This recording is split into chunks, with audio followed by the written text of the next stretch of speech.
Good morning. Today's lecture on polymerase chain reaction. This is a simple technique of amplifying a small amount of DNA by in vitro DNA synthesis. This technique has made it possible to synthesize large quantities of DNA fragment without its cloning. PCR technique uses the same principle of DNA replication. It was developed by Kary Mullis of California in 1985.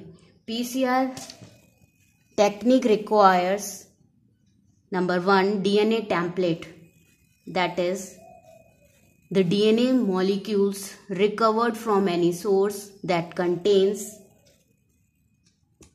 one or more target DNA. This template is used for amplification process. Number 2, primers. These are oligonucleotides, that is DNA sequence from 30 nucleotides to about 180 nucleotides. They contain similar guanine and cytosine content, and they direct DNA synthesis towards the two separated strands of target DNA. The primers are designed to anneal on opposite strands of target sequence so that they will extend it towards each other by addition of nucleotides to their three ends. Next one is enzyme. The entire process is carried out at higher temperature, so we require an enzyme that is thermostable, and for this we use Toc DNA polymerase. This is an enzyme recovered from a thermophilic bacteria surviving at a very high temperature known as Thermus aquaticus. It can survive at 95 degrees centigrade for about 1 to 2 minutes and a half-life of about 2 hours at this temperature. So you can easily imagine that this is the enzyme that can easily work at the thermal cycler, which required a high temperature of about 90 to 95 degree centigrade for the separation of the DNA template. Now the working technique. Working technique comprises of three important steps. Number 1, denaturation, that is melting of target DNA. Number 2, primer annealing. And number 3, primer extension, that is polymerization process. First of all, we need the target DNA containing the sequence between 100 and 5000 bases to be amplified is heat denatured at 95 degrees centigrade for about 15 seconds. This high temperature separates up the two complementary strands, as you can see in the figure. Now this process is also called melting of the target DNA. After separation, each strand acts as a template for DNA synthesis. After this process, the role of the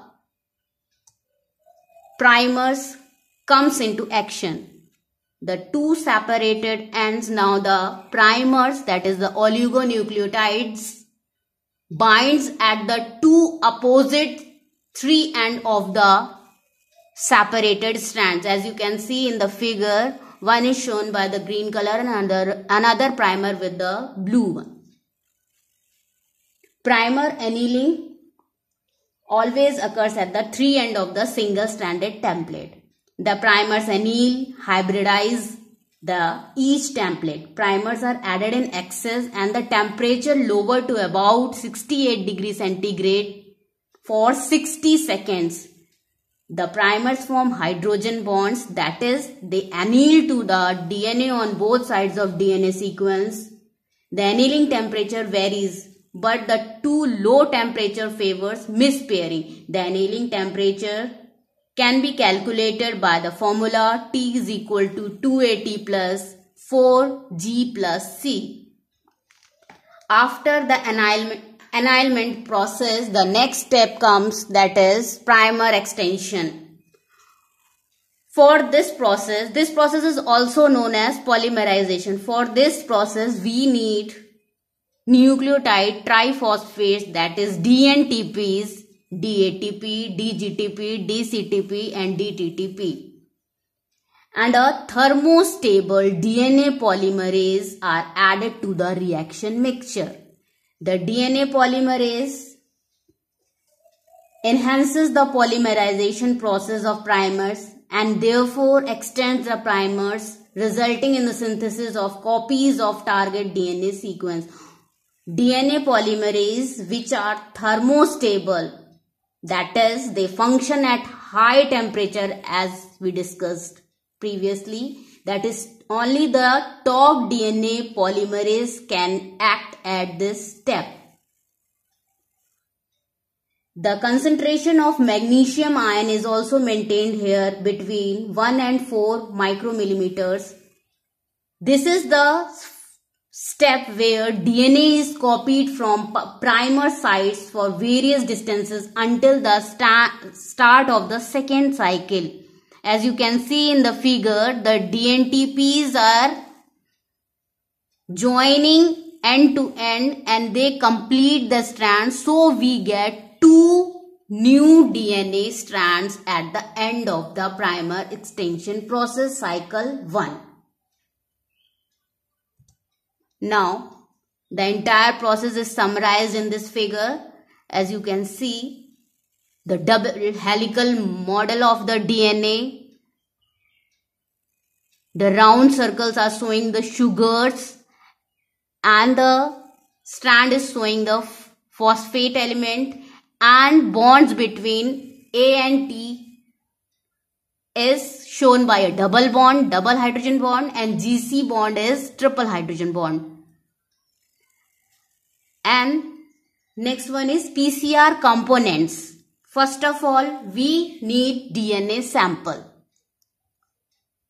Any DNA sample can act as the target DNA.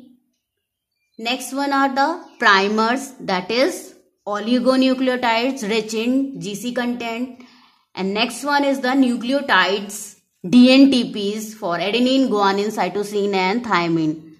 And a thermostable enzyme, TOC DNA polymerase, buffer solution for maintaining the pH, PCR tubes.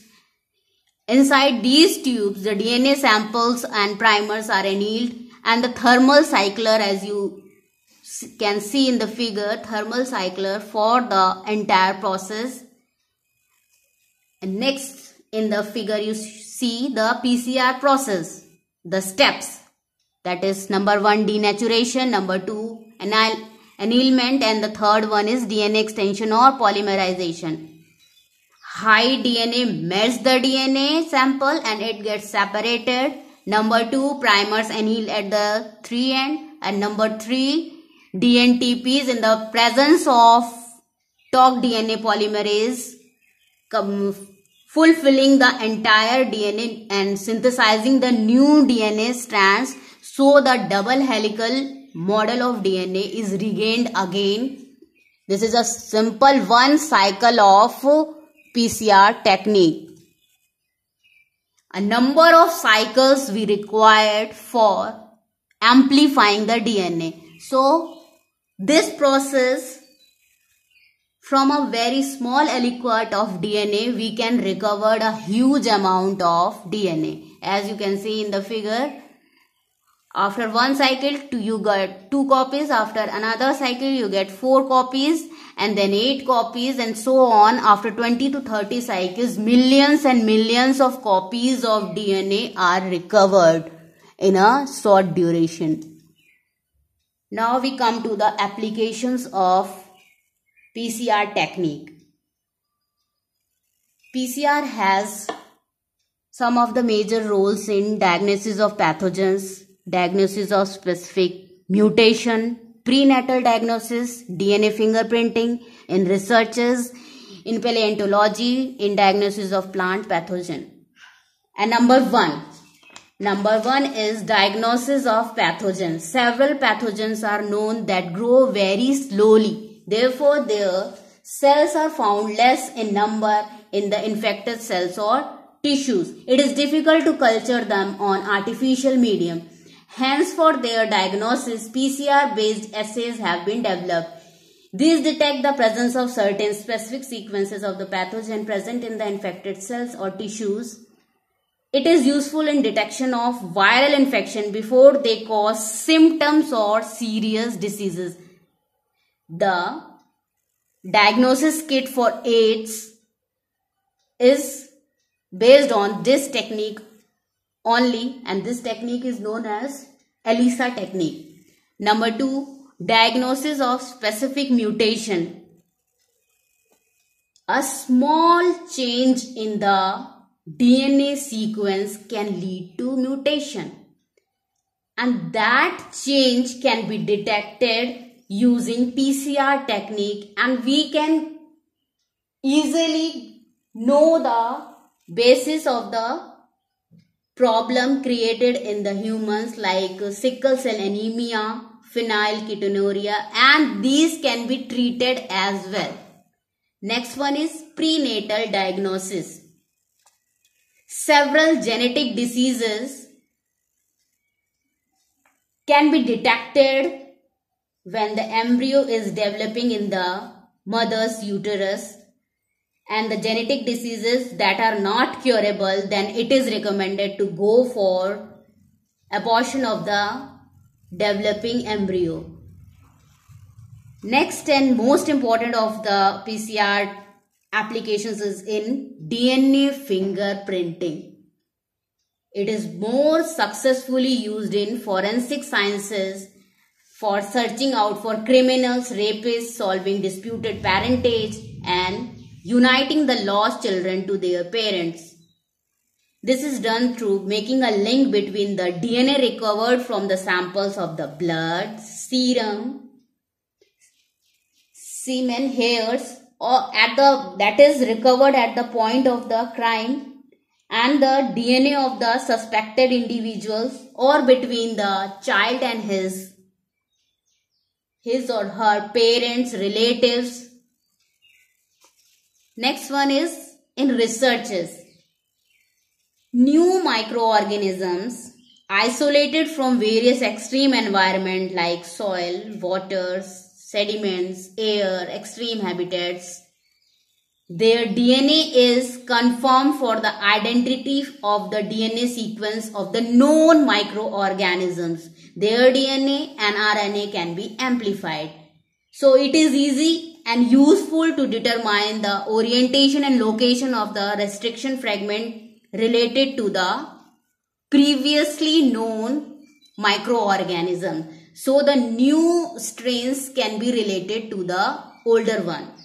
And next one is in paleontology. PCR has been used to clone the DNA fragments from the mummified remains of humans, extinct animals such as dinosaurs, from the remains of ancient animals, and these DNA from buried humans has been amplified and used to trace the human migration that occurred, most probably occurred in the ancient time. And next, its application in the diagnosis of plant pathogens. A number of diseases are caused by the viruses in plants like TMV, cauliflower mosaic virus, bean mosaic virus, mycoplasma bacteria like Agrobacterium tumefaciens, Pseudomonas, Rhizobium leguminosarum, Xanthomonas, Phytophthora, Mylidogyne mycoplasma, nematode. And their DNA templates can be used as a sample and amplified so as to prepare the required insecticides or pesticides for killing these fungi, mycoplasmas, or bacteria like agrobacterium. So PCR technique is a important technique in the various field, as you can see. Now there is some modification in the PCR technique. There are two modifications. One is reverse transcription mediated PCR. Here we don't need the DNA sample. If we recover a RNA template, then also we can amplify its DNA by utilizing the technique of reverse transcription using enzyme reverse transcriptase. Here, as you can see in the figure, in PCR, double stranded DNA acts at the DNA sample, and in RT-PCR, RNA strand acts at the sample. Primer annealed towards its 3 end. After that annulment, complementary DNA is synthesized. Complementary DNA synthesized is duplicated or amplified using the PCR technique. So the process is, as the process starts from the RNA, so it is known as reverse transcription mediated PCR, as we are synthesizing complementary DNA from the RNA strand. So it is a reverse process. It is known as the reverse transcription mediated PCR. These are repeat markers have been successfully used for construction of genetic maps of Arabidopsis, Helianthus, and mapping of traits, analysis of genetic structure of population, fingerprinting of individuals, and identification of somatic hybrids. And next one is the arbitrary prime PCR. In 1990, J. Wells and MacLeod developed the AP-PCR technique and carried out fingerprinting of genomes with arbitrary primers. It is a type of RAPD where single primers of only 10 to 50 bases are used to amplify genomic DNA in PCR. It uses 2 cycles, annealing in under non-stringent conditions. As you can see, it followed by cycles conducted at higher astringencies, low and high. Both the astringencies are used for amplification in arbitrary prime PCR. Thank you.